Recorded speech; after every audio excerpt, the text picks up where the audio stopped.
안녕하십니까. 제가 그냥 전혀 생각하지 못했는데 오늘 아침에 여기 들어오자마자 하나님께서 제게 전혀 생각하지 못했던 예전에 43년 전에 있었던 일을 생각나게 하셨어요.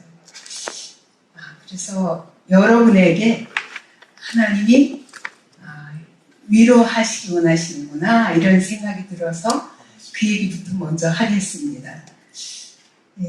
제가 43년 전에 첫 교회를 세우게 됐어요. 근데 그렇게 제가 믿은 지 결국 1년 만이었거든요.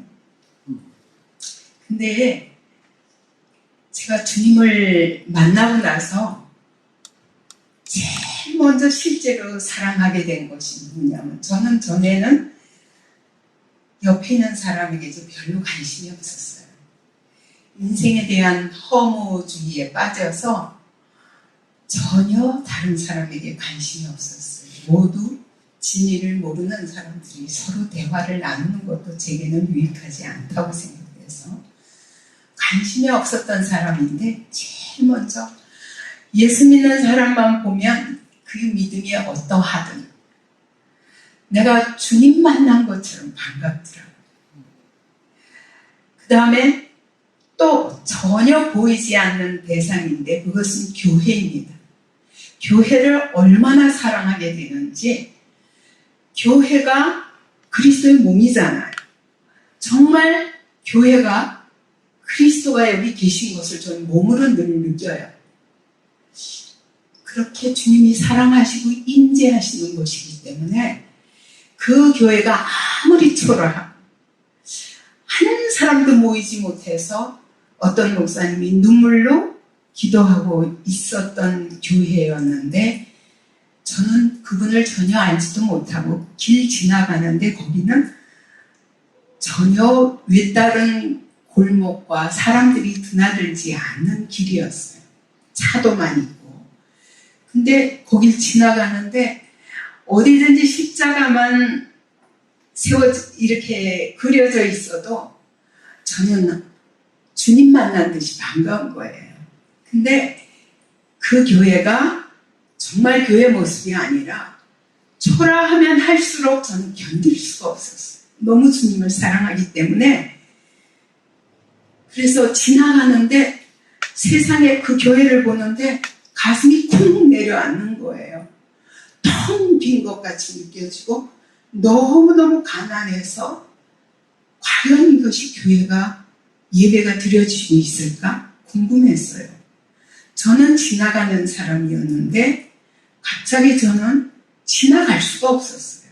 그래서 그 교회로 가서 이렇게 계단을 올라가서 상가에 조그만 한 요 정도 되는 것 같아요. 그런 교회였는데 가서 너무 안타까워서 도무지 이 교회 사정은 어떻길래 이렇게 초라한가. 제 마음이, 우리 영광스러운 주님이 여기 계신데, 그런데 사람들이 보기에는 너무 초라한 것이 제가 견딜 수가 없었어요. 그래서 가서 문을 똑똑 두드렸어요. 그때 아무 소리가 없는 거예요. 또 두드려도 소리가 없고, 또 두드려도 아무도 없고, 아무도 없나. 한 10분가량을 제가 그냥 지나갈 수가 없어서 계속 두드렸어요. 근데 한 15분이나 됐을까 갑자기 문이 삐걱 열리는 거예요. 그래서 제가 안녕하세요 그러고 보니까 사모님이었어요. 근데 퉁퉁 붓고 본인이 말씀하셨어요. 저는 지금 해산 중이라서 이렇게 많이 부었습니다. 그래서 어떻게 오셨나요? 근데 제가 지나갈 수가 없어서. 사모님 많이 아프세요? 네, 제가 시골에서 눈 팔아가지고 남편을 저 전혀 그렇게 목회할 능력이 없고 믿음도 아직 없는 남편을 부추겨서 우리 서울 가서 교회 세우자, 신학하자. 그래서 지금 남편이 신학교 다니고 있고 자기는 아이를 낳았는데 근데 지금 많이 힘듭니다. 그래요. 저는 들어갔어요. 그냥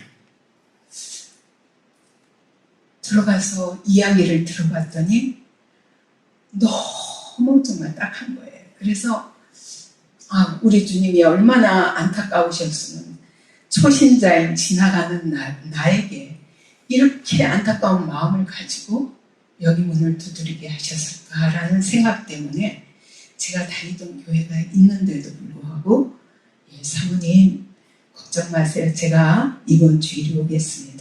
저희 성도가 하나도 없습니다. 네, 괜찮아요. 주님이 계시잖아요. 그분이 해산을 했는데 보니까 이런 이게 난방이 전혀 없는 바닥이었어요. 거기다가 장판을 깔았고 한쪽에다가 전기요 있잖아요.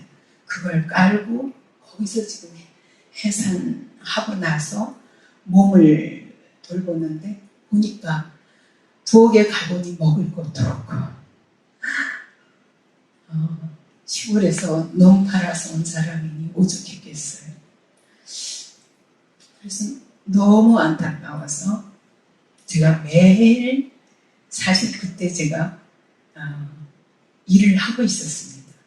저희 가정의 구원을 위하여 일부러 약국을 열고 그리고 어떻게든 돈을 벌어서 우리 어머니, 아버지가 돌아가시고 나서 낙심하신 우리 어머니 살리기 위해서 우리 가족, 예수 안 믿는 우리 가족에게 복음이 들어가는 통로가 되기 위해서 그렇게 제가 대학을 나와서 제약회사도 가지 않던 제가 약국을 열고 그리고 이제 복음을 전하던 때였어요. 그래서 거기 들어가서 제가 매일 오겠습니다. 그래서 시장에 가서 장을 봐가지고 매일 가서 드리고 쌀 사다 드리고 김치 사다 드리고 그러고 주일날이면 또 먼저 새벽부터 시장에 갑니다. 시장에 가서 장을 봐가지고 들고 갑니다. 그리고 가보면 목사님도 아니었어요. 그분 전도사님이었고 사모님하고 퉁퉁 부은 사모님 얼마나 제대로 못 드시니까 그래서 밥을 해드리고 그리고 나서 예배드려요. 그리고 3시에 예배드리는 거예요. 그러고는 저는 약국에서 전도하면 사람들 와도 약을 달라고 그러는데 저는 이 약 먹지 마세요. 이 약은 부작용이 있습니다. 이 약 먹지 마시고 예수 믿으세요. 그러면 당신의 그 두통 또 위장병 여러 가지 늘 그걸 먹음으로 인해서 오히려 기능이 나빠지는 그런 약을 권하지 않으면서 전도했었거든요. 이런 전도하는 사람들을 거기로 오라고 해가세요. 그리고 매일 가서 사다 드리고 새벽에는 그리고 하루를 시작하고 주일날도 그렇게 해서 섬겼습니다. 그래서 전도해서 제일 먼저 온 사람이 어떤 사람이었는데 정신병자였어요.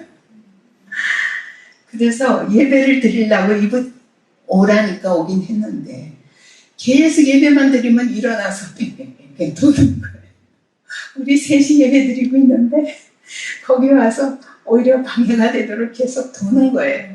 제가 이 얘기를 해서 시간이 길어지는 것이 안타깝지만 그러나 이야기를 해야 여러분에게 이게 도전도 되고 위로도 되겠다는 생각을 했어요. 그렇게 해서 섬기면서 결국은 교회를 세웠습니다. 사모님도 건강을 회복하시고 제게 있어서는 이것이 주님 사랑이었습니다. 그런데 그걸로 그친 게 아니에요. 저는 하루가 끝나면 무조건 교회로 달려갑니다. 우리 목사님과 사모님은 전도사님과 사모님은 한쪽 구석에서 주무시고 커튼 쳤거든요. 그리고 저는 여기서 기도하는 거예요, 혼자. 근데 지금 생각하면 그때 가장 큰 은혜를 하나님 제게 주셨어요.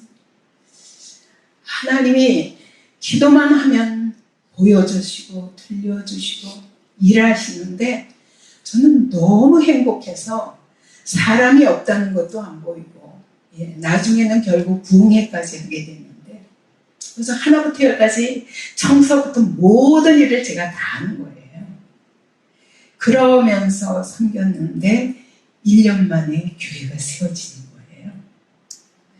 여러분 이 숫자가 적다고 낙심하지 마십시오. 주님이 여기 계십니다. 네. 여러분 이렇게 성가대도 섬기시고 이 적은 숫자의 성도들이 이렇게 저렇게 섬기는 여러분의 모든 섬김을 주께서 보고 계시고 여러분에게 반드시 보상하십니다. 네. 저는 그때 가장 큰 은혜를 받았고 그때 하나님과 저 사이는 매일 철야했거든요. 1년을 제가 철야했습니다. 저희 가정의 구원과 이 교회의 부흥을 위해서 그 두 가지뿐이었어요. 그렇게 기도했는데 하나님이 놀랍게 일하셔서 그리고 교회를 세웠는데 사실 저는 그 전도사님 그 후에 개성 목사님으로 교회를 세우시고 하셨지만 그분 성함도 이제까지 지금도 그때 한번 전화가 왔었는데 기억을 못했어요. 그랬는데 지금 몇 년 전이니까 한 38년 정도 지난 다음에 어느 날 전화가 왔어요. 어떤 목사님으로부터 제게 신희아 목사님이십니까? 네, 그렇습니다. 목사님, 저 기억하세요? 누구세요? 저 아무개입니다. 누구시더라? 근데 그분은 제 이름을 기억하시는 거예요. 나중에 들으니까 어떤 목사님을 통해서 제가 목사가 되고 어디에 교회가 있고 이걸 아시고 그렇게 전화를 하신 거였어요. 그래서 저는 평생 못 잊습니다. 저는 그 말이 어떻게 들렸냐면 주님이 내가 너를 보고 있었다. 내가 너의 섬김을 받았다. 라고 하신 것 같았어요. 그리고 그때 이후로 저는 어디를 가나 교회 세우는 사람이 된 거예요. 초신자 때부터. 어디 지나가다가 성전 건축을 하고 있는데 이게 잘 진행이 안 되면요. 저는 모든 교회가 주님의 교회예요. 그 주님의 교회가 바로 내 교회인 거예요. 그래서 지나가다가 천막을 세워놓고 막 건축을 시작하는데 진행이 안 되는 거 보면 저도 돈이 없는데 어떡하나. 저 성전이 세워줘야 되는데. 그래서 집에서 우리 아이 돌반지 꺼내다가 그냥 그 헌금통에 넣는 거예요. 그분 목사님도 모르고 누구신지 모르지만 저는 주님을 사랑하기 때문에 교회를 사랑합니다. 지금도 그래요. 저는 이제 이 교회를 세운 지 계산해 보니까 25년 됐어요. 25년 동안 목회를 하고 이제는 젊은 사역자들을 세워서 그들에게 맡기고 원로 목사가 됐는데 지금 어떤 마음이냐면 하나님 그렇게 해서 제가 세웠던 교회가 한국에서 제 교회를 세우기 전에 한 20개 정도 세웠습니다. 그냥 가는 데마다 이사를 자꾸 가는 거예요. 맨날 새 집이니까 돌아다니면서 그래서 이사 갈 때마다 동네가 바뀌잖아요. 그럼 거기서 또 저는 절대 큰 교회 안 갑니다. 작은 교회. 왜? 주님이 안타까이 여기시는데 그죠? 풍성한 데는 내가 안 가도 돼. 그런데 가장 연약한 교회가 어딘가. 그래서 그 교회를 세우는 것이 제가 주님을 사랑하는 방법입니다. 저는 여러분에게 도전하고 싶습니다. 여러분 여러분의 교회를 지금 여러분을 이 자리에 두신 분이 그분이십니다. 그리고 그 여러분의 모든 일거수일투족 섬김을 그분은 기억하고 계시고 그리고 반드시 갚으실 것입니다. 그래서 그때 그 교회를 세운 것이 첫 출발이 되어서 저는 세우고자 한 게 아니죠. 그 교회 목사님을 도와드리려고. 그래서 제가 도와드려서 세운 교회만 한 20개 되고 그 후로 또 저는 이 교회를 처음에 북경에서 세웠거든요. 북경에 남편이 한 3년 반 거기서 특파원으로 나가 있었기 때문에 그래서 특파원으로 근무하는데 거기서도 복음 전하다가 그냥 교회가 세워진 거예요. 그때도 사실은 3개의 교회가 세워져서 다 나눠드리고 저는 서울로 돌아와야 되니까 돌아왔어요. 근데 결국 거기서 정착 못하는 7가정 때문에 제가 서울에 왔는데 서울에 오면 또 서울의 교회가 세워져요. 그래서 서울에서 교회를 세우고 있는데 그런데 또 북경에서 전도사님 저희를 복음을 전하셨으면 그러면 저희 책임지셔야죠. 저희는 다른 교회에 갈 수가 없습니다 지금. 그러니까 와주세요. 그러는 거예요. 제가 서울에 사는데 어떻게 갑니까? 근데 도저히 외면할 수가 없어서 그 7가정을 위해서 서울로 북경으로 왔다 갔다. 한 달에 한 번씩 갔었습니다. 그러면서 제가 그분들에게 부탁한 것이 하나님은 말씀으로 임재하시고 말씀으로 역사하십니다. 직분으로 일하시는 게 아니라 장소가 중요한 것도 아닙니다. 교회는 이 몇 사람의 모임입니다. 2-3 사람이 내 이름으로 모인 그곳에 나도 그들 중에 있으리라 약속하신 주님이 여러분 가운데 계십니다. 저는 어차피 왔다 갔다 하니까 여러분들을 통해서 하나님이 교회를 세우실 것입니다. 제가 초신자였을 때 교회를 세웠던 것처럼 여러분도 지금 믿음 시작했지만 사도행전 그때 같이 3주 동안을 같이 공부했어요. 아침부터 저녁까지. 그러면서 사도행전 안에서 성령께서 어떻게 일하시는가 그걸 통해 가지고 성도들이 다 우리 가운데 임재하시는구나. 그러면 성령님이 친히 예수님께서 말씀하시기를 주는 그리스도시요 살아계신 하나님의 아들이십니다. 이렇게 고백하는 베드로의 고백 위에 내가 이 반석 위에 내 교회를 세우리. 내가 내 교회를 세우리. 교회는 사람이 세우는 것이 아닙니다. 주님이 세우시는데 여러분들이 이 고백을 하는 것이 중요합니다. 주는 그리스도시요 살아계신 하나님의 아들이십니다. 그 고백을 하는 몇 사람 위에 하나님 반드시 교회를 세우십니다. 그러므로 내가 여러분이 그 고백을 할 수 있도록 도와드릴게요. 제가 서울이라도. 그래서 매일 교태를 써보내서 우리 남자 집사님들 지금은 집사지만 그때는 초신자죠. 술꾼에다가 그러나 초신자들이었습니다. 그런데 그분들이 막 복음전에서 받은 사람들 그 사람들에게 계속 보냈어요. 회사로. 중국이니까 그때는 수교 직후였기 때문에 어려운 시기였죠. 그래서 그분들이 여러분이 이 묵상을 가지고 같이 묵상하시면서 그러면서 자 여기서 받은 감동 그 감동을 여러분이 돌아가면서 이제 목사가 없으니까 성도들 돌아가면서 설교하세요. 설교가 딴 게 아닙니다. 내가 말씀 앞에 말씀을 듣고 그리고 순종하고 내 삶 속에서 일주일 동안 하나님이 내 삶 속에 어떻게 일하셨는가 이거를 나누는 것이 설교니까 설교하십시오. 초신자들에게 설교시켰어요. 남자들에게 전부. 그렇게 해서 세워진 것이 북경이었는데 또 북경에서 또 이 남편이 퇴직하면서 퇴직 여행으로 뉴저지 갔습니다.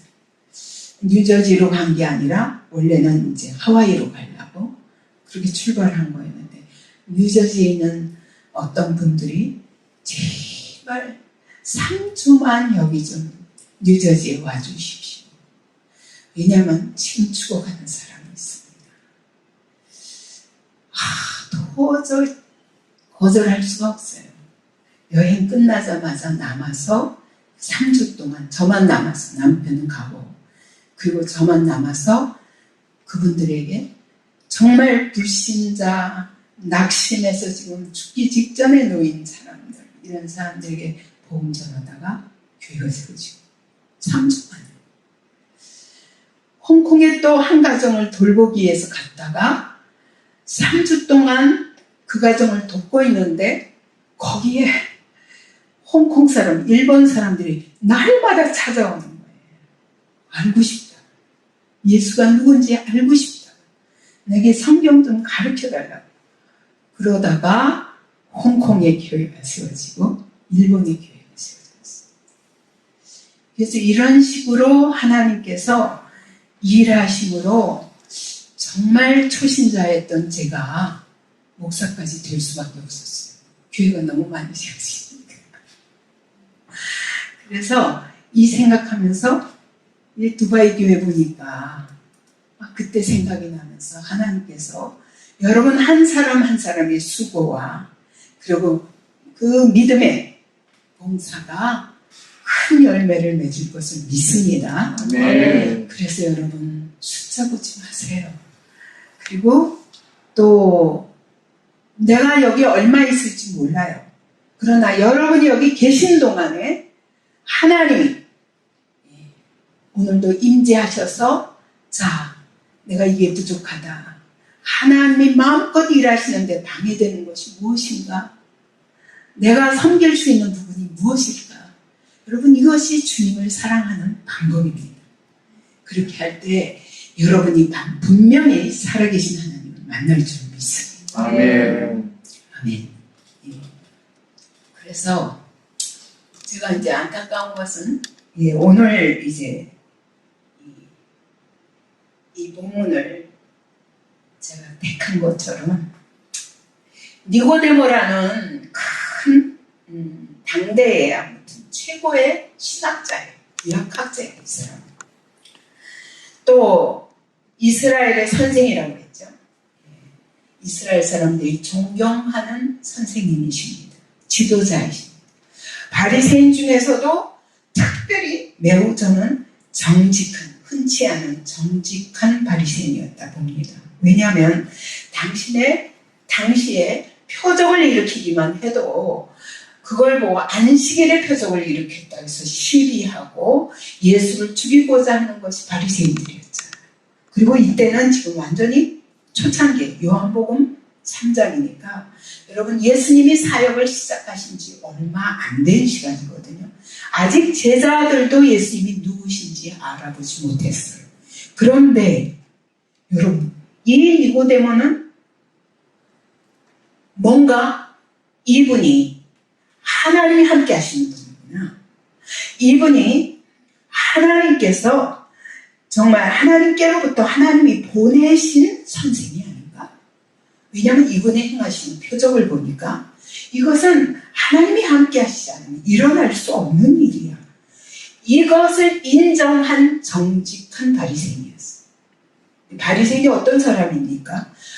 말씀대로 율법대로 살기 위해서 자기 전 삶을 드리는 사람입니다. 하나님을 경외하는 자요. 정말 하나님을 사모하는 자였기 때문에 당시의 바리새인으로서 사내들의 공회원으로서 이렇게 예수를 찾아간다는 것은 핍박받는 예수를 찾아가는 것은 여러분 이거는 위험한 일입니다. 그런데 이 사람은 아직 확신은 없으니까 과연 이분이 누구신가? 그래서 밤에 몰래 찾아갔습니다. 몰래 찾아가서 당신은 우리가 보니 하나님께로부터 오신 선생님 같습니다. 하나님이 함께 하셔야지 아니하시는 이런 표정은 절대로 일어날 수가 없습니다. 이렇게 고백했어요. 그러면서 예수님이 누구신가 알아보러 온 거예요. 근데 예수님의 대답이 여러분 너무 쨍한 거죠. 그죠? 뭐라 그러시냐? 진실로 진실로 네게 이르노니 사람이 거듭나지 아니하면 하나님의 나라를 볼 수 없느니라 라고 말씀하십니다. 여러분, 이게 하나님 나라를 볼 수 없다는 건 뭐냐? 여러분, 원어로 보면은 하나님에 대하여 이해하지도 못하고 성경도 깨닫지도 못하고 진짜 구원의 길이 무엇인지 알지도 못하는 도다. 너가 거듭나지 않아 라고 말씀하십니다. 하나님 나라를 네가 절대로 볼 수 없다. 근데 구약학자야. 그런데 율법을 지키면서 거룩한 삶을 살겠다고 지금 살고 있는 거예요. 예수님이 너는 한마디로 지금 신앙생활을 하고 있는 게 아니라 종교생활을 하고 있는 거예요. 왜? 네 안에 생명이 없어. 비게 거듭난다는 건 뭐냐? 여러분, 완전히 새 사람으로 다시 태어나야 돼. 왜? 육으로 난 것은 육이요, 영으로 난 것은 영입니다. 너는 육으로 태어났지만 아직 영으로 하나님의 생명을 받지 못했기 때문에 내 안에 생명이 없어. 여러분, 오늘 교회 안에도 여러분이 모태신앙이라 할지라도, 여러분의 직분이 어떠하든지 신학을 했다 할지라도, 여러분 생명 없는 종교생활은 구원과 상관없습니다. 그래서 하시는 말씀이 물과 성령으로 거듭나지 아니하면 하나님의 나라에 들어갈 수 없는 일. 여러분, 깨닫지 못하는데 어떻게 천국에 들어가요? 그죠? 구원의 길을 알 수가 없는 것입니다. 여러분의 자신을 한번 가슴에 손 넣고 생각해 보세요. 혹시 내게 생명이 있는가? 없는가? 안 그러면 여러분의 신앙생활이 거짓된 것일 수 있으니, 저는 사실 이렇게 모르는 교회에 와가지고 제가 여러분 처음 보는데 이렇게 무섭게 도전하고 싶지 않지만, 여러분 주님 때가 오실 때가 얼마 안 남았습니다. 그렇기 때문에 여러분 구원 받아야 합니다. 아멘. 영생은 무엇이냐? 하나님과 나를 보내신 자 하나님과 예수 그리스도. 나를 알지 못하면 나를 아는 것이, 하나님과 나를 아는 것이 영생이다. 영생은 곧 하나님과 나를 보내신 자 하나님과 나를 아는 것이다 라고 하거든요. 거기서 안다는 건 뭐냐? 머리로 아는 것을 말하는 거 아니에요. 여러분 체험해야 됩니다. 그분을 만나야 합니다. 아멘. 생명으로 오셔야 돼요. 내 안에. 그렇지 않은 종교생활은 여러분, 내가 구원받지 못할 자리에 있으면서도 내가 구원받으리, 난 천국 갈 시민이다, 이렇게 생각한다면 위험한 일이죠. 그죠? 그래서 여러분, 그 생명 있는 한 사람이 중요한 것입니다. 그 생명을 받으면 가는 곳곳마다 생명을 낳습니다. 생명이 없는데 생명을 전할 수 없습니다. 그래서 예수님이 말씀하십니다. 이 사람은 얼마나 답답하면, 이거 얼마나 자존심 상하겠어요. 지금 구약학자한테 네가 알지 못한다, 너 천국 못 들어간다. 여러분, 나는 거룩하게 하나님의 말씀을 다 전심으로 지키고 있는 이 정직한 바리새인에게 주님이 이렇게 말씀하시는 거예요. 오늘 이것을 나를 향한 주님의 음성으로 들어야 합니다. 그러면서 말씀하시기를 육으로 난 것은 육이요, 영으로 난 것은 영이니. 여러분의 영이 다시 태어나야 됩니다. 왜요? 죄와 허물로 죽었던 것이라. 우리는 뭐가 죽었냐? 육은 살아있는데 왜 죽었다고 말씀하시냐? 영이 죽었다는 거예요. 우리는 태어날 때부터 영이 죽어 태어납니다. 그렇기 때문에 반드시 다시 태어나야 되는데 영이 다시 태어나야 됩니다. 영이 태어난다는 것이 뭐냐? 여러분, 예수 그리스도를 믿고 하나님의 성령이 내 안에 임하셔서 하나님의 생명이 내 안에 들어오는 것을 말합니다. 왜냐? 하나님이 우리를 흙으로 지으시고 이 육체를 흙으로 지으시고 하나님의 생기를 불어넣으셨거든요. 하나님의 생기가 뭐냐? 하나님의 숨이, 하나님의 생명이, 더 구체적으로 말하면 신약적으로 말하면 성령님이 내 안에 들어오셔서, 그래서 여러분이 성령을 받는 일은 내가 은혜 받기 위해서, 그게 아닙니다. 여러분, 성령 받지 아니하면, 성령으로 거듭나지 아니하면 천국에 들어갈 수 없습니다. 성령 받는다는 것이 뭐냐?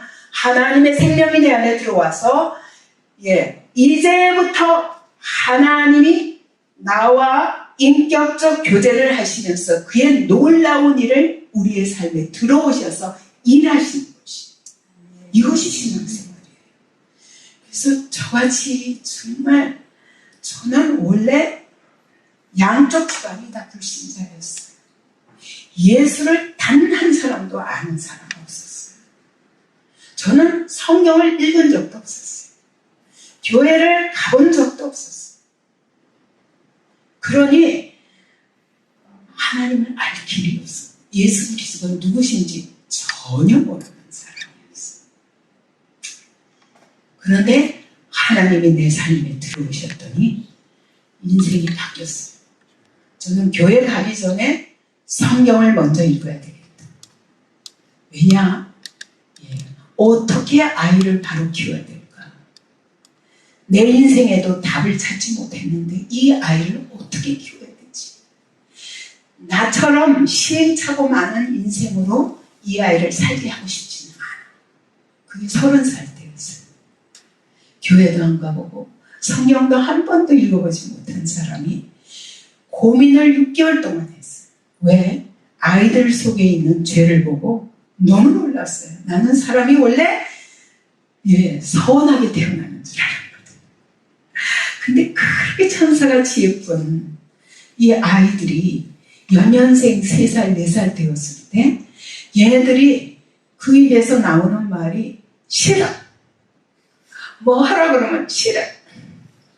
또 서로 사랑하라 그러고 싸우면 안 된다 그러고 서로 양보하라 그러면 미워. 서로 다투고 연년생이니 또 오죽하겠어요.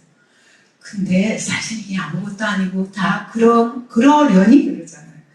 근데 저는 정말 인생을 정말 온전하게 살고 싶었어요. 왜냐? 어려서부터 생각하는 저의 고민은 왜 살지? 사람이 왜 살지? 나는 누구지? 모르겠어요. 태어나서부터 나라는 존재를 그냥 받았잖아요. 우리는. 여러분이 여러분 자신 압니까? 난 내가 누군지 모르겠어요. 내가 누군지 내 정체성을 알지 못하기 때문에 왜 사는지, 어떻게 살아야 되는지 알지 못하겠어요. 근데 어쨌든 이 주어진 생명을 가지고 한평생 살아내야 되잖아요. 그런데 죽음으로 끝난다고요. 왜 죽음이 왔는지 모르겠어요. 근데 죽을 걸 어차피 이렇게 죄만 짓다가 죽을 걸 왜 살아야 되는지 모르겠어요. 근데 죽을 때 후회는 하고 싶지 않았어요. 어떻게 하면 한 번밖에 없는 인생을 후회 없이 살 수 있을까? 이런 고민을 하면서 길을 엄청 찾았거든요. 종교라는 종교는 다 찾아봤어요. 근데 교회만 안 가봤어요. 천주교는 가봤으니까 전 똑같다고 생각했고, 교회보다는 천주교가 좀 거룩해 보이잖아요. 불교 열심히 그 조계종에서 유명한 스님들의 강의를요, 한 달에 한 번씩 가서 들었어요. 그랬더니 결론이 이것도 아니고 저것도 아니고 또 이것도 모르겠고 저것도 모르겠고, 결국 모르겠다는 얘기구나. 천주에 가서 열심히 물어봤어요. 하나님이 누군가 이런 물어봐도 너 같은 질문하는 사람 처음 봤대요. 그냥 믿으래요. 그냥 믿으면 나중에 알게 된대요. 근데 저는 저렇게 설명할 수 없는 것을 저 사람은 믿나? 이런 생각이 드는 거예요. 그래서 이것도 신뢰할 수 없고, 그 다음에 철학을 열심히 뒤졌어요. 유명한 강사들은요, 내가 공부해야 할 약대는 안 가고 남이 대학의 유명한 철학 강사는 다 찾아다녔어요. 그래도 답이 없어.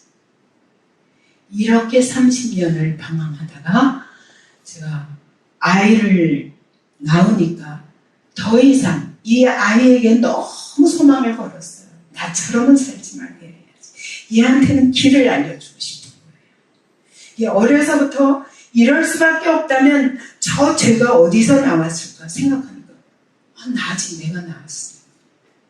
그러면 엄마로부터 아빠로부터 받은 모든 죄가 이 아이를 통해서 그대로 나올 텐데 소망이 없네. 그래서 이 아이들에게는 길을 찾아주고 싶다. 그래서 제가 고민하다가 선택한 것이 교회였어요. 왜? 애들을 돈 안 들이고 보내서 그나마 그들이 믿는 하나님이 누구신지는 모르고 또 안 계셔도 좋다. 이 아이들이 자기가 선택할 때까지는 하나님이 계시다라고 하는 것이 최선이라고 결론을 내린 거예요. 6개월 고민 끝에 전 여러분들에게 부탁하고 싶어요. 왜냐하면 저는 그 6개월 동안의 고민이 너무 괴로웠지만 완전히 초집중. 길이 어딘가. 그죠? 나를 향해서는 30년 동안 방황하면서도 그렇게 또 길도 찾아봤지만 없다라는 것 결론이 났지만 이 자녀를 위해서 너무 고민을 진실하게 하다가 그러다가 결국은 하나님을 믿게 하자. 그러면 기독교가 말하는 하나님이 누구신가 내가 먼저 조사하고 가야 되겠다. 보내야 되겠다. 그래서 성경을 붙들었어요. 예. 그때부터 성경을 붙잡고 지금은 내가 이해할 필요가 없다. 과연 성경이 말하는 하나님이 누구시고 그들이 뭘 믿는가? 이거는 내가 알아봐야 되겠다. 그러니까 무조건 읽는다. 그리고 얼마나 열심히 읽었는지 한 달 만에 성경 한 권을 다 읽었어요. 너무 목마르니까. 근데 그때 놀랍게 저는 하나님이 계시다고 생각해 본 적도 없고 이 성경에 답이 있다고도 생각하지 않았고 그러나 조사하기 위해서 읽기 시작했고 믿기 위해서가 아니라 내가 조사해서 자녀들에게는 바로 가르치고 주고 싶다. 그래서 교회에 보내기 위해서 읽었던 거예요. 근데 여러분 제가 성경을 읽는 중에 살아계신 주님을 만난 거예요. 여러분 성경을 붙잡고 수십 년 동안 신앙생활을 하면서 왜 성경에서 하나님을 못 만나는지 왜 예수 그리스도를 못 만나는지 저는 이해할 수 없어요. 그래서 제가 여러분에게 도전하고 싶어요. 우리가 성령 받기를 사모합니다. 근데 여러분 제가 보기에는 전심으로 나를 찾으면 내가 만나주리라. 분명히 이렇게 약속하셨거든요. 그죠? 사도행전에 열흘 동안 전심, 마음과 뜻을 다 하여. 그죠?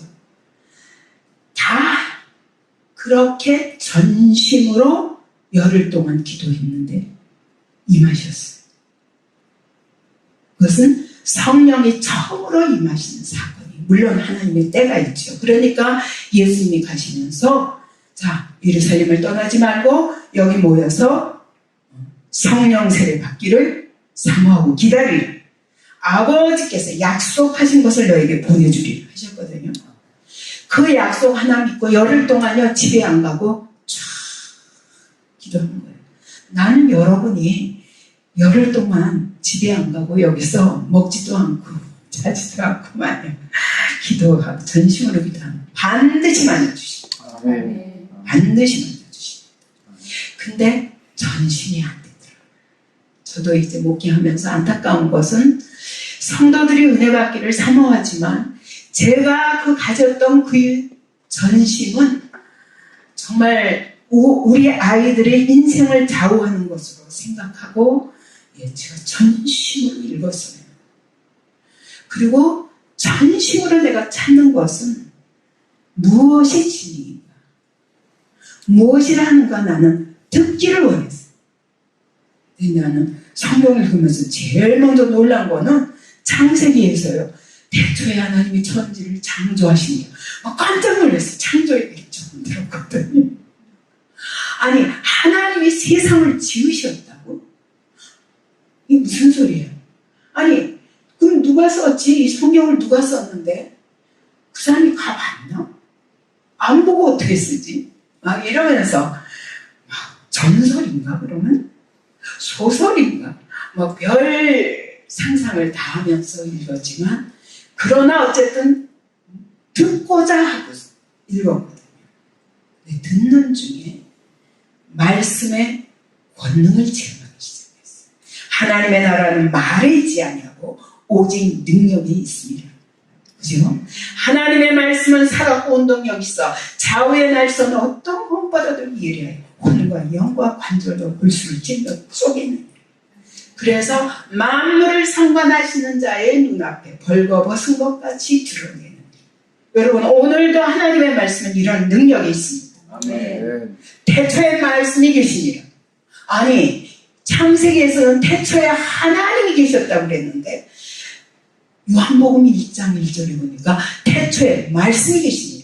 이 말씀이 하나님과 함께 계셨으니 이 말씀은 곧 하나님이시다. 막 이 말씀에 제가 화들짝 놀랐어요. 아, 성경이 누가 쓴 전설인가? 누가 썼고 누가 그 자리에 태초에 갔길래 이렇게 계시다고 선포를 할 수가 있지? 라고 생각했거든요. 그랬는데 그 말씀이 곧 하나님이시다. 깜짝 놀랐어요. 이 말씀이 하나님이라고? 그때는 그냥 제가 화들짝 놀래가지고 그러면 내가 하나님을 대하듯 이 성경을 읽어야 되겠네.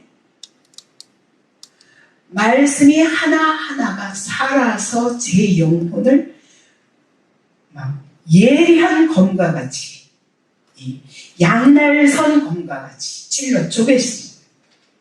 그러면서 성경을 읽는데 구약의 많은 사람들의 그 죄악의 역사잖아요. 그죠? 이 죄악의 역사가 여러분 보통 종교라면은 여러분 이 신을 계속 우리는 우상화시키고 신격화시키잖아요. 근데 성경에 보니까 이해할 수가 없어요. 어떻게 시아버지와 며느리가 아이를 낳고 그 족보가 예수님의 족보가 되잖아요. 여러분 구약 성경을 보면 이해할 수 없는 다윗이 밧세바를 취하고 일어나는 사건. 여러분 하나도 미화가 없이 현실 그대로 역사처럼 쓰여져 있는 거예요. 그럼 놀랐어요. 그렇지, 인생이 다 이렇지. 이렇게 생각하면서 읽었는데 근데 이 말씀이 곧 하나님이시다. 이 말씀이 제게 확 찔렀어요. 그 안에, 그 말씀 안에 생명이 있었느니 이 생명이 사람들의 빛이다. 깜짝 놀랐어요. 빛이구나. 사람들의 빛. 이 빛 말고, 이 빛 말고. 여러분 우리 창세기에 보면은 그랬죠. 첫째 날 어떻게 했어요? 하나님이 말씀하시죠. 뭐라고 그러셨어요? 빛이 있으라 하시니 빛이 있어. 있으라 하시는 대로 나뉘라 하면 나뉘고 있으라 하면 그대로 되니라. 창세기 1장 내내 그랬어요. 말씀하시니 그대로 되니라. 여러분 이 말씀이 뭐예요? 이 말씀이 누구라고요? 요한복음 1장에 보면 예수 그리스도예요. 다시 말하면 보이지 않는 하나님이 오늘 우리 가운데 역사하시는데 어떻게 역사하시냐? 말씀으로 역사하시는 거예요. 이 말씀을 들을 때에 여러분 성령께서 동시에 역사하세요. 그래서 성령은 이 말씀 안에 있는 생명이 뭐냐? 성령이에요. 왜? 성령으로 기록되잖아요. 그죠? 기록된 것도 성령이에요. 그렇기 때문에 이 말씀을 선포하실 때 여러분 성령님이 역사하십니다. 네. 그래서 이 생명이 우리 안에 들어오면 이것이 사람들의 빛이에요. 태초의 빛, 태초의 첫 번째 날에 지어진 빛, 그 빛도 여러분 사실은 요한복음 1장의 빛과 동일합니다. 그래서 그 빛은 예수 그리스도입니다. 이것은 더 자세히 설명해야 되지만 시간이 없으니까 여러분 태초에 제일 먼저 하나님이 이 세상을 지으시고 나서 이 천지를 완전히 땅이 혼돈하고 공허하며 흑암이 깊은 위에 있더라. 이런 상태에서 빛을 보내시는데 누구냐? 여러분 이 세상을 창조하신 것은 예수 그리스도를 이 땅에 보내셔서 그분을 통해서 하나님의 놀라운 구원 역사를 이루시기 위해서 보내신 빛이 바로 예수입니다. 그래서 그 혼돈을 뭘로? 하나님의 질서로. 그 공허를 거기에 하나님의 놀라운 뜻이 이루어지도록 거기에 가치와 모든 존재의 가치와 의미가 예수 그리스도로 말미암아 시작되는 거예요. 그 흑암, 그 어둠을 빛으로. 그래서 창세기에서 온 세상이 그 혼돈과 공허와 흑암 가운데 있는 세상이 예수 그리스도를 보내심으로 그때부터 창조가 놀라운 물질의 창조도 시작되는 것처럼 만물의 창조. 여러분 요한복음에서는 여러분 우리 인간을 만드셨지만 이 육체에 하나님의 생명이 들어오셔서 그래서 우리 안에 빛을 비추시는 거예요. 말씀을 통해서 예수 그리스도가 우리 안에 들어오십니다. 성령의 역사와 함께 그때 내 영혼이 빛을 보게 됩니다. 여러분 빛이 없으면요 할 수가 없어요. 저는 말씀 속에서 이 빛을 받고서야 내가 비로소 그동안에 산 것이 아니라 죽은 자였구나. 내가 있는 곳은 지하 감옥과 같이 캄캄한 어둠이었구나. 그래서 내가 인생을 어떻게 살아야 될지 모르고 어떻게 사는 것이 진짜 가치 있는 삶이에요. 내가 왜 사는가? 왜 하나님이 창조하셨으며 나 같은 존재를 만나주셨는가? 이 모든 것을 저는 말씀을 통해서 깨달았어요. 그렇기 때문에 이것이 교회에 오기 전에 일어난 일입니다.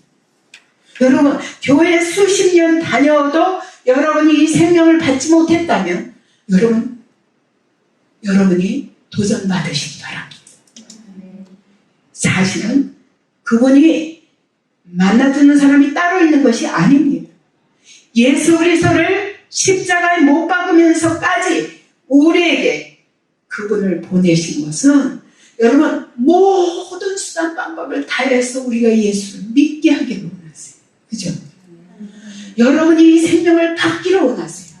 그분은 놀라운 계획을 가지고 이 세상을 지으셨고 우리 한 사람 한 사람 지으셨습니다. 그분은 오늘도 우리를 만나주시기 원하세요. 우리에게 성령 부어주시길 원하세요. 근데 우리가 받아도 그만 안 받아도 그만. 예? 왜? 지금 큰 지장이 없어요. 그래서 하나님이 고난도 주시는 거예요. 고난 받으면요 찾지 않고는 견딜 수가 없어요. 그죠? 나는 다른 고난이 아니라 내게 길이 없다는 것이 나에게는 고난이었어요. 어떻게 살아야 되냐고요. 어떻게. 나는 정말 바르게 살고 싶다고요. 진리가 있다면 그 진리를 믿고 그 진리대로 살고 싶다고요. 근데 진리가 없잖아요. 그러고 막 찾아다녔잖아요. 그죠? 30년을 그렇게 찾았어요. 저는 어려서부터 어린애가 아니었어요. 제 환경 자체가 그랬고 인생에 대한 많은 고민을 했거든요. 그래서 그 목마른 심령으로 성경을 붙들었을 때 그동안에 그렇게 찾아도 여러분 내가 안 해본 게 없잖아요. 그죠? 종교도 종교대로 다 찾아갔고 철학도 공부도 해봤고, 저는 어느 정도로 철학책도 열심히 읽었냐면, 철학책 그것이 뭐, 플라톤이든 유명한 키엘케고리든, 모든 사람들의 책을, 니체든, 그들의 책을 읽으면요, 거기다가 내가 질문을 계속 썼어요. 왜 반박을? 아니, 논리가 안 맞아. 얼마나 열심히, 어떻게 하면 여기서 진리를 찾을까 해서. 여러분 그렇게 찾아보셨어요? 전 여러분에게 도전하고 싶어요. 찾으세요. 네. 그거는 전심으로 찾으세요. 제가 요즘 이제 몰입이라는 책에 엄청 몰입을 쓰신 황동문 교수님, 그분의 몰입에 대해서 제가 쭉 이제 계속 그 강의도 듣고 하면서, 왜냐하면 몰입이 중요하구나.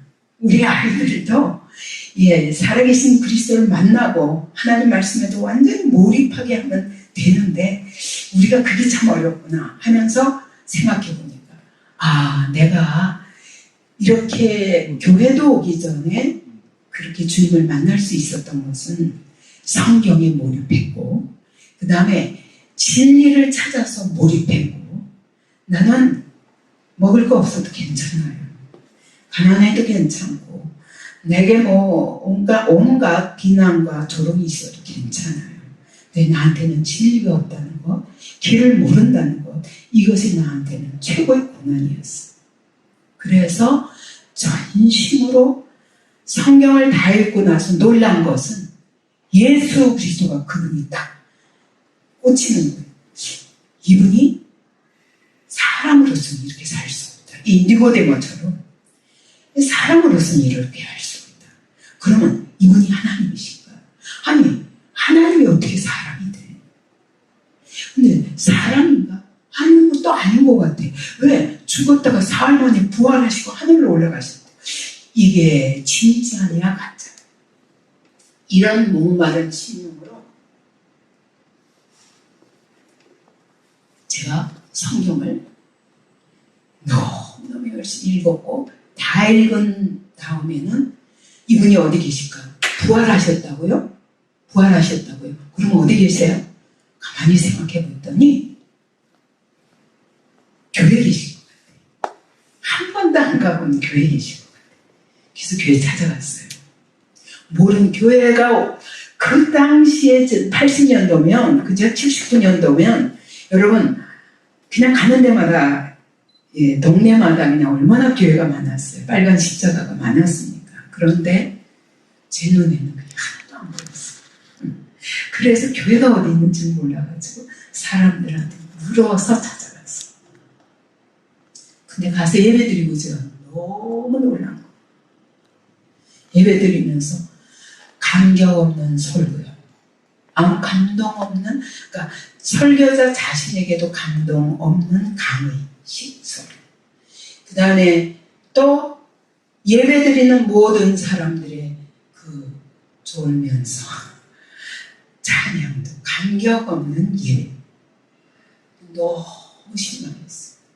그러면 이들 안에 정말 주님이 계시다면 이럴 수 있을까? 근데 왜 어떻게 이럴 수 있지? 그래서 물어보러 갔다가 아무도 만나지 않고 그냥 왔어요. 근데 저는 포기할 수가 없었어요. 왜냐하면 내가 성경 한 번 읽고 받은 이 감동은 그분이 얼마나 살아계신지, 여러분 성경을 읽고 있는데 소리가 들리는 거예요. 누가 온 것 같아요, 방에. 그래서 일어나서 방문마다 다 열어봤어요. 화장실 문까지 열어봤어요. 누가 오신 것 같은데. 성경 있다고 옆에 계신 것 같고 뒤에 계신 것 같고. 임재를 강력하게 느낀 거예요. 근데 그게 임재라는 걸 알아요. 교회도 안 가본 사람이 어떻게 알아요? 성경도 이해도 못하는 사람이 어떻게 알아요? 이해가 중요한 게 아니라 그분이 찾아오셨다는 사실이에요. 머리로 이해하는 것이 신앙이 아닙니다.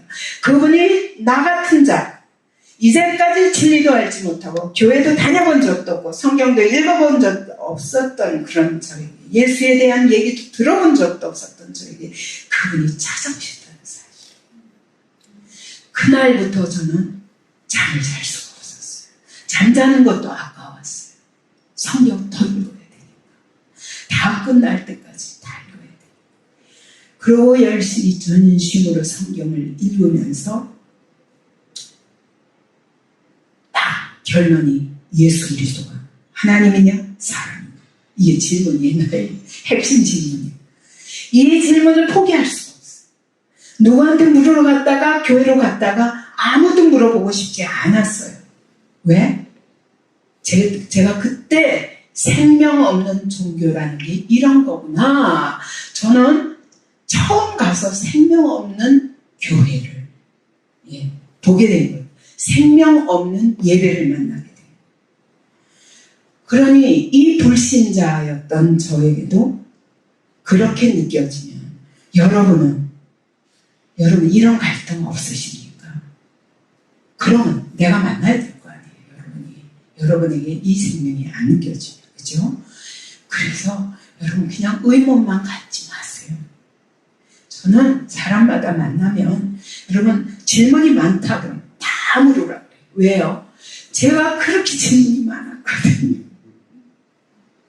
질문이 너무 많았거든요. 그래서 그 질문을 다 저는 사람에게서 찾을 수가 없었어요. 목사님 처음에는 목사님들도 찾아가봤어요. 심지어 조영기 목사님 방에 저기까지 그 앞에까지 찾아갔어요. 애 하나 업고 안고 왜 연년생인지 애기니까. 그리고 찾아갔더니 사람들이 왜 왔냐고 그래요. 저요 너무 성경 읽고 질문이 있는데 저 좀 가르쳐달라고 목사님 찾아왔습니다. 그럴 시간 없대요. 너무 실망했죠. 그래서 저기 가면은 100명의 목회자들이 있으니까 그 큰 방에 가서 누구한테나 물어보래요. 한 영혼에게 관심 없는 분이라면 나도 그분에게 묻고 싶지 않다 이러면서 가서 또 100명이나 되는 그 큰 목회자 있는 방에 가서 가만히 서 있어요. 애 안고 손 붙잡고 서 있었어요. 누군가 나를 보고 달려오는 사람이 있다면 그가 나한테 답할 사람이다. 이렇게까지 하면서 가서 물어봐도 답이 내가 질문한 것에 시원한 답이 안 되는 거예요. 이것은 내가 그분께 물어야 되는 거구나. 이렇게 결론 내고 그리고서는 제가 이제 그 한 가지 질문. 하나님이에요, 사람이에요? 예수는 과연 어떻게 하나님이 사람이 될 수 있어요? 사람이 어떻게 하늘로 올라가요? 이건 정말 부활했다고요? 사람이 부활할 수 있어요? 이렇게 이 한 가지 때문에 그때부터 먹는 것도 밥을 내도 아무 생각 없어요. 예수님 만나고 싶어요. 저 좀 만나주세요. 정말 나는 이 세상에 당신같이 완벽한 분을 본 적이 없어요. 근데 당신이 하나님이시면 참 좋겠는데 하나님이시면 저 좀 만나주세요. 하나님, 당신이 근데 어떻게 사람으로 오셨어요? 어떻게 말이 안 되죠. 사람이 어떻게 부활해요? 이거를 밥을 하면서도 빨래를 하면서도 애를 보면서도 심지어 잠자는데도 제가 그렇게 기도하고 있더라고요. 만나주세요. 그걸 저는 그때는 몰랐어요. 지금 생각하니까 얼마나 거기에 몰입되어 있는지 이 답을 얻어야 되겠다는 생각이에요. 그다음에 성경을 읽으면서 느꼈던 그 하나님의 능력, 이 말씀의 능력에 대해서 끝까지 성령님 만약 계시다면 저 좀 만나주세요. 이렇게 기도하는데 이미 찾아오신 거죠. 그렇죠? 그분이 찾아오시지 않으면 성경이 이해될 수 없어요. 그래서 물과 성령으로 이미 사시는 그때 거듭난 상태였는데 내가 그런 줄도 몰랐어요. 근데 예수를 온전히 믿을 수가 없어요. 성령이 오셔서 역사하시는 거죠. 아직 내가 구원에 이르지 않았다 할지라도 그분이 찾아오신 거예요. 그래서 이 기도를 잠자는데도 하고 있고 깨면 또 하고 있고 계속 이어지기를 닷새가 이어졌어요. 닷새 만에 그분이 전격적으로 제가 잠잘 때도 기도하고 잠자는 중에라도 만나주세요 이렇게 기도했거든요. 그때 진짜 잠자는 중에 꿈으로 하나님이 쫙 설명해 주셨어요. 그랬을 뿐만 아니라 그 모든 꿈에 대해서는 제가 생략하고 핵심은 그거였습니다. 제가 꿈에도 헤매고 있는데 하나님의 음성으로 들려주셨어요. 나는 태초부터 너를 알았다. 음성으로 말씀하셨어요.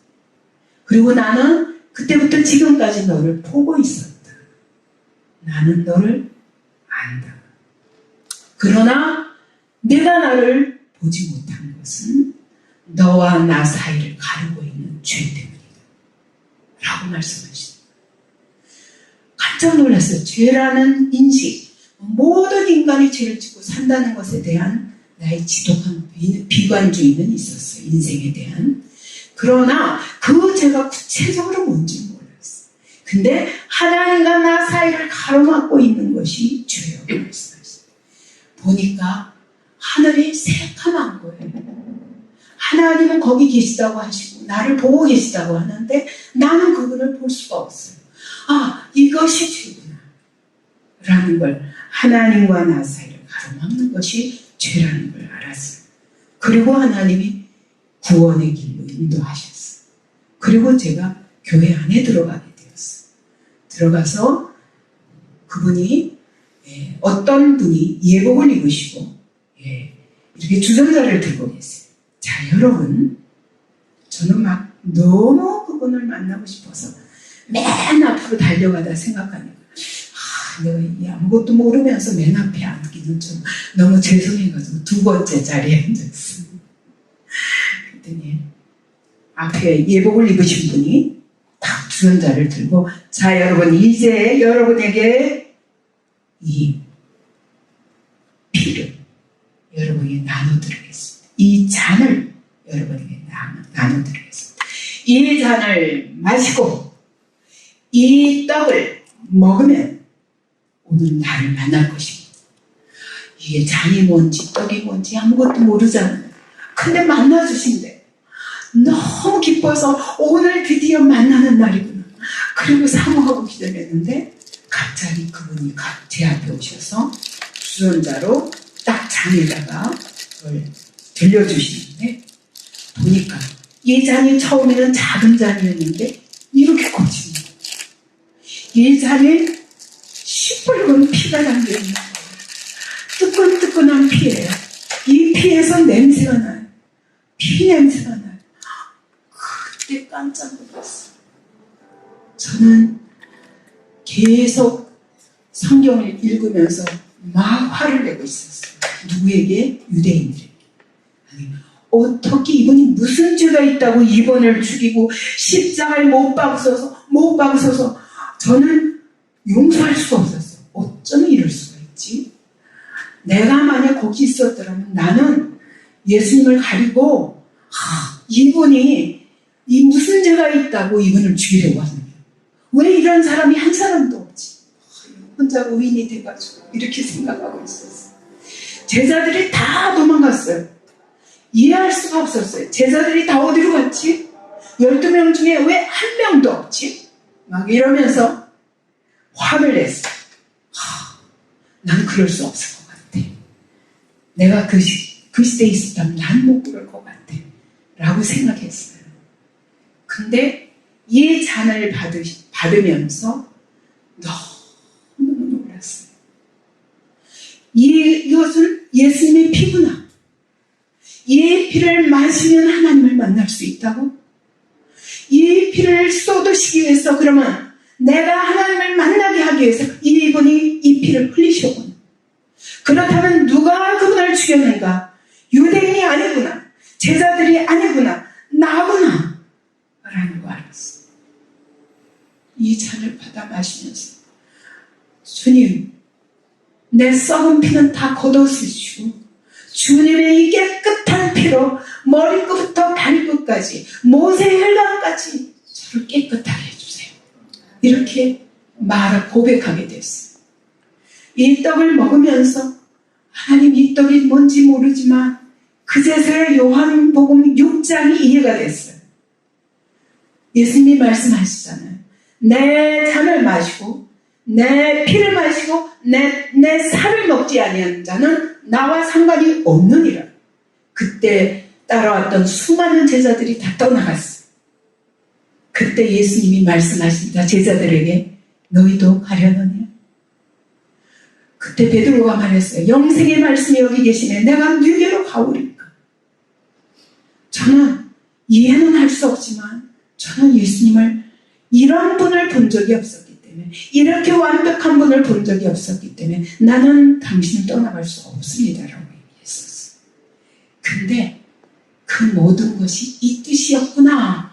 예수의 피를 마시고 이 살을 먹지 아니하면 나와 상관이 없다. 그래가지고 그걸 마셨어요. 먹었어요. 그리고 그 다음에 어떻게 해야 되지? 근데 갑자기 뒤에서 누가 제 머리를 들었어요. 그리고 저는 하늘을 향해서 머리를 들게 되었을 때 갑자기 교회 첨탑이 있는 십자가가 하늘을 향해서 쫙 열리는 거예요.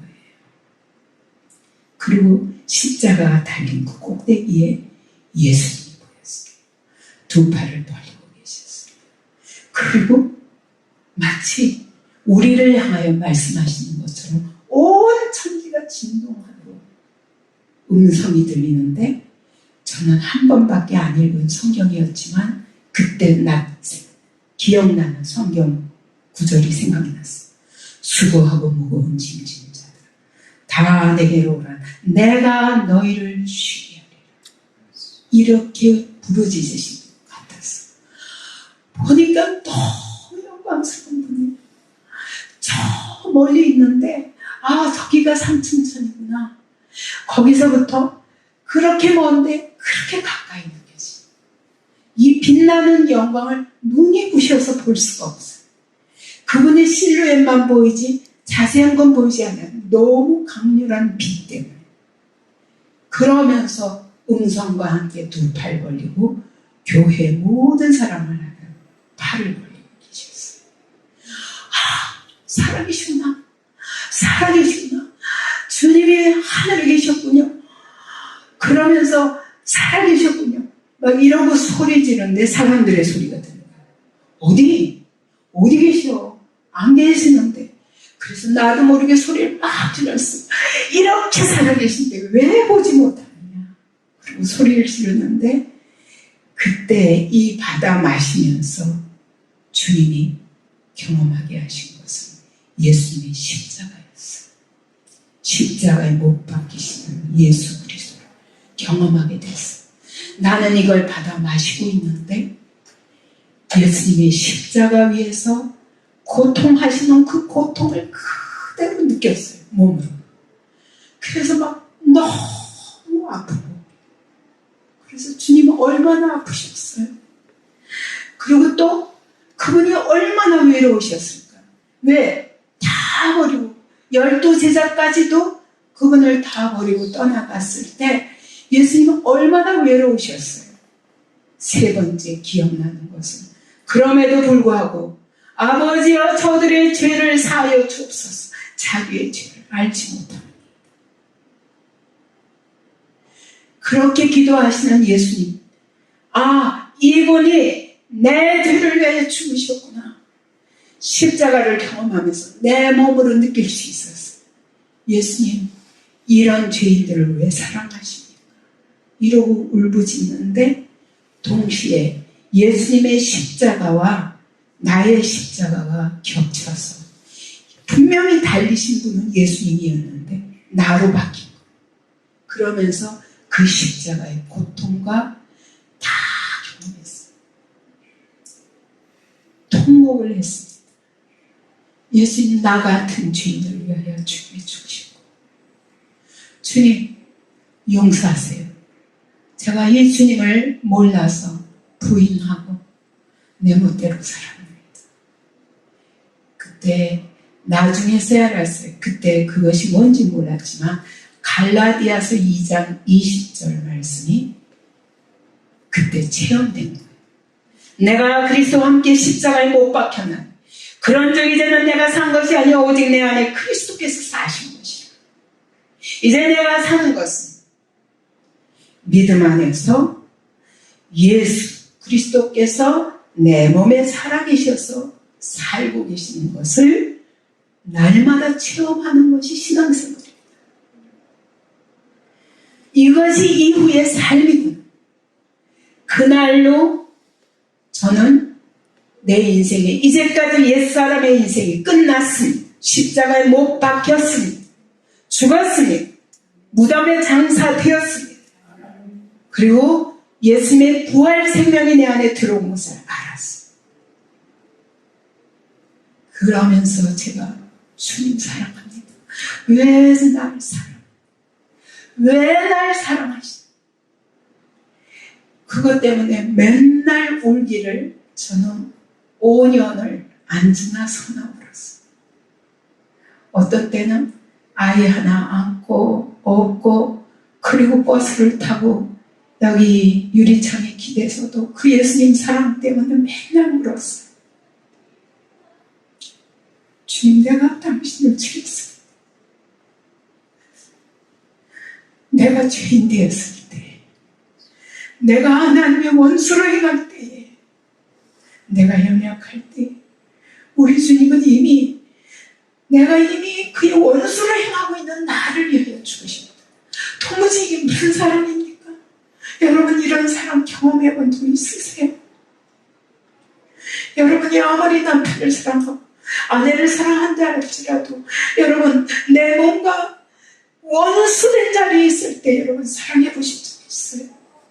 내 자녀인들, 내 자녀가 원수처럼 그럴 때 여러분 그 자녀를 위하여 여러분 죽으실 수 있습니까? 없잖아요. 우리 그런 사람들 아니잖아요. 그런데 그분은 내가 그분의 원수를 행하고 있을 때 나를 위하여 죽으셨어요.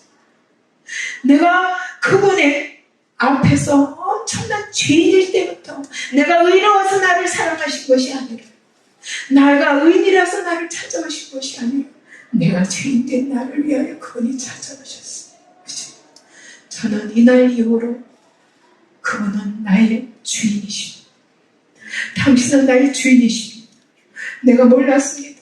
나의 창조주신도 몰랐고 창조해놓고 타락하여 하나님을 떠나 방황하는 나를 위하여 십자가에 못 박혀 죽기까지 나를 사랑하신 그분인 줄 몰랐습니다. 그날부터 저는 이 주님이 신랑이 되었어요. 여러분, 성경은 여러분 바로 결혼제도라는 것은 주님과 그리스도와 교회의 관계가 신랑과 신부의 관계인 것을 우리의 삶을 통해서 가정생활을 통하여 경험하는 거예요. 여러분, 우리가 서로를 사랑한다는 것이 부부관계에서도 얼마나 힘듭니까? 그죠? 수없는 십자가를 지면서 견디지 않으면 결혼 생활을 유지하는 게 어렵죠. 그런 원수 같은 시간도 있죠.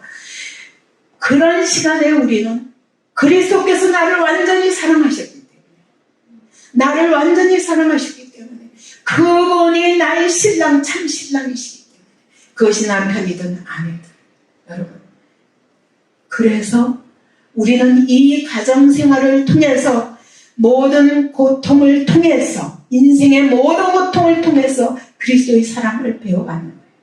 우리는 서로 사랑할 수 없지만 주님이 나를 사랑하셨기 때문에 남편을 사랑하고, 주님이 나를 사랑하셨기 때문에 아내를 사랑하고, 정말 원수같이 행하는 자녀라 할지라도 여러분 우리 사랑할 수밖에 없고, 또 원수까지도 사랑할 수밖에 없는 이유는 여러분 내가 그분의 원수 되었을 때 그분이 나를 값없이 사랑하셨기 때문이에요.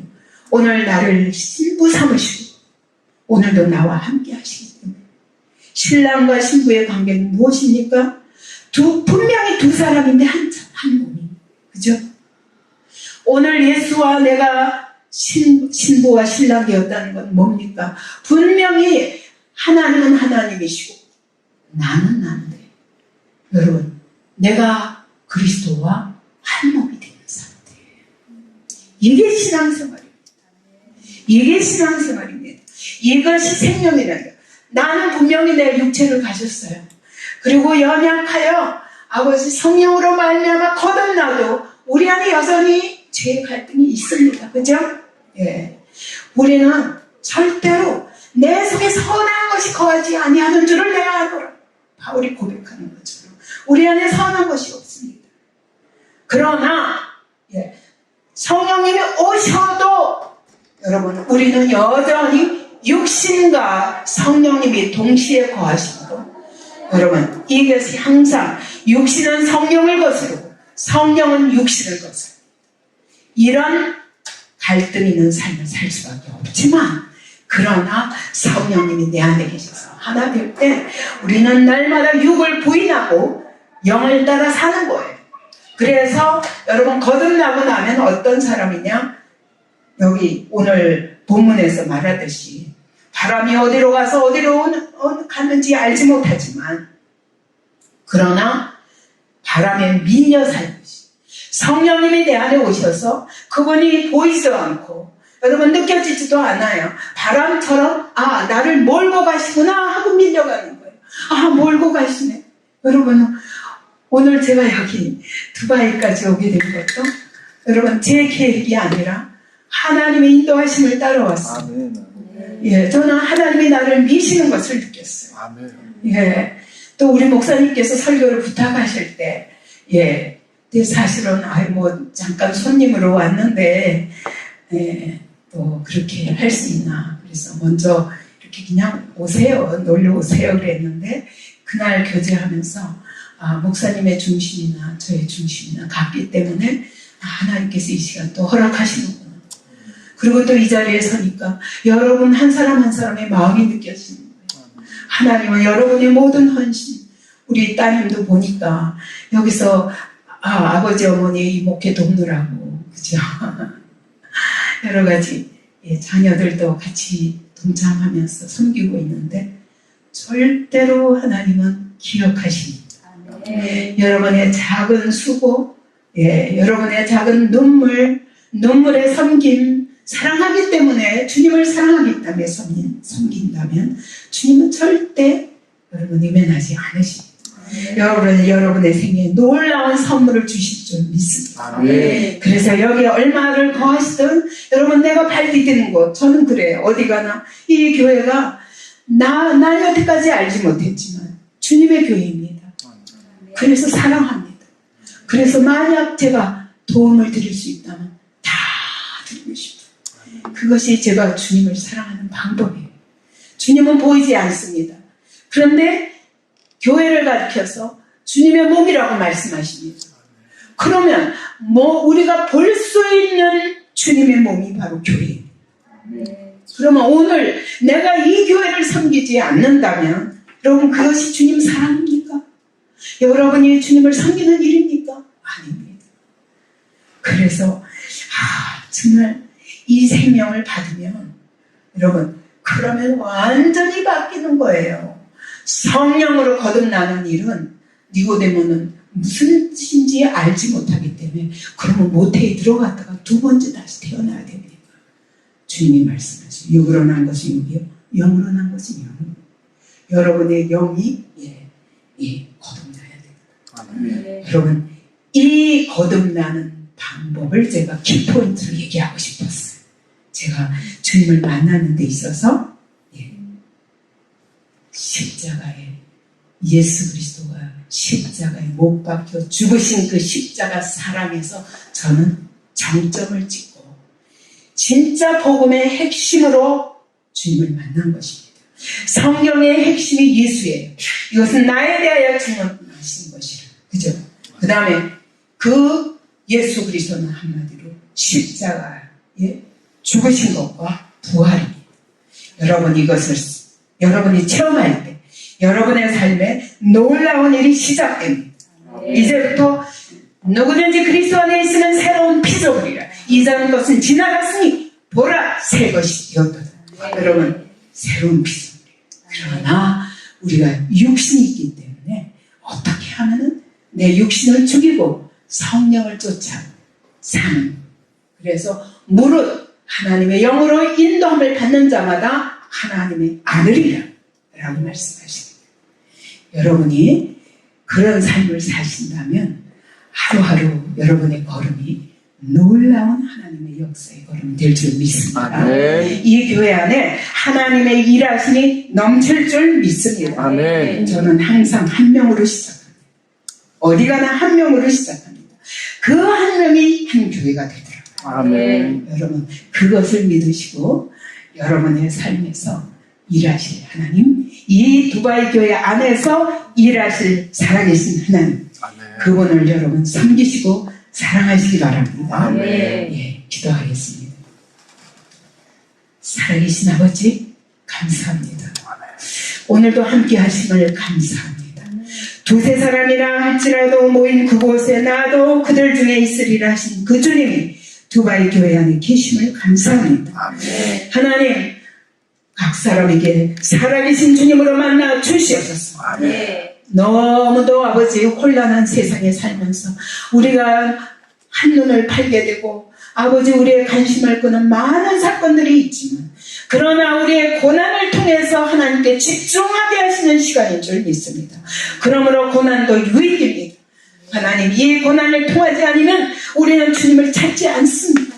하나님, 정말 우리의 삶의 모든 사건이 바로 하나님의 개입하심이요 일하시님을 믿고 아버지 그 주님이 오늘 일하시는 곳에 낙심하지 아니하고 믿음의 인내로 끝까지 견디는 하나님이 놀라운 약속을 이루실 줄 믿습니다. 우리 한 사람 한 사람의 모든 기도 제목이 이와 같이 일하여 주시옵소서. 만나 주시옵소서. 성령으로 기름 부어 주시고 아버지 새로운 피조물로서의 삶을 날마다 경험하게 도와주시옵소서. 감사드리며 예수님 이름으로 기도하겠습니다. 아멘.